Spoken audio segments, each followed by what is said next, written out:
how's it going? So once again, we're out here in the Blue Mountain Range. We're right alongside the Walla Walla River this time. And we're just out looking for oyster mushrooms because it's fall and it's been raining, and I happened to stumble, or we happened to stumble across, I should say, this really awesome patch of Western Mugwort. She smells so good. So there's quite a lot of mugworts. They all generally have the same properties, but this lady, she's very, very traditionally known for vivid dreaming. But you can make a tincture out of her, you can make a salve out of her. She's very antibacterial, antiviral. She is just an awesome lady to get to know. But you can definitely search for the common mugworts that grow in your area. She's also traditional for people of European descent to be used as a smudge. She's also called gray sagewort because she is in the Artemisia family, and all sage is in the Artemisia family. But anyhow, I just thought it was really neat to come across her.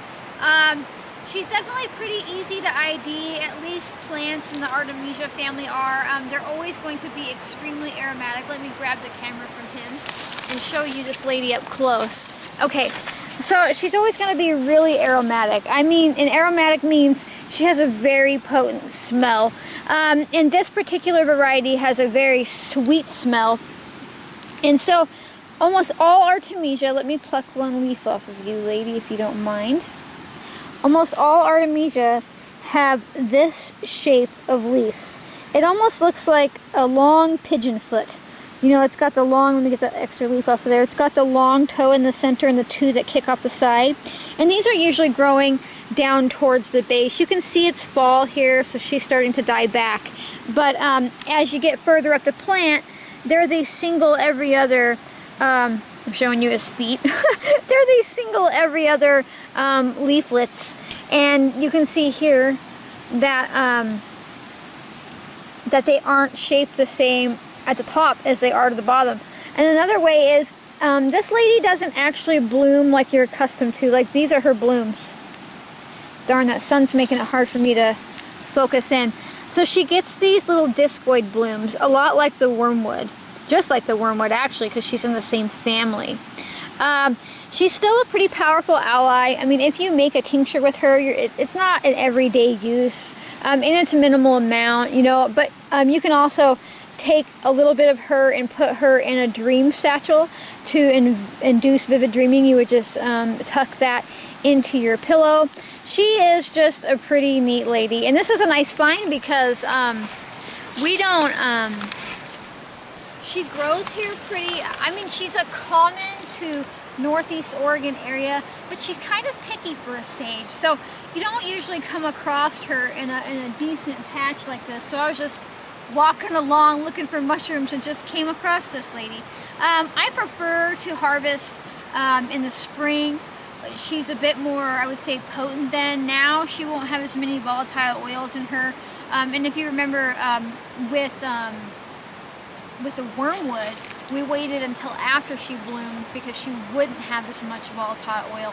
So this time, if I'm going to use it for deep dream work, or any of her antiviral bacteria type properties, I would probably choose to harvest her in the springtime, although we could definitely harvest her now in the fall and make a little bit milder of a tincture.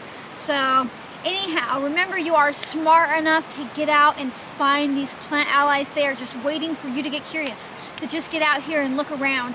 And I really just need you to hear that from me. You don't need to pay somebody thousands of dollars to get curious plants that are growing in your area.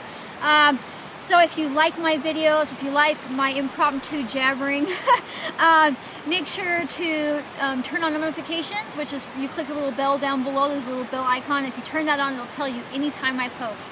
And then subscribe to my channel. That way you get a notification on top of that notification. It just helps you know when I've uploaded new videos, because I do these sporadically.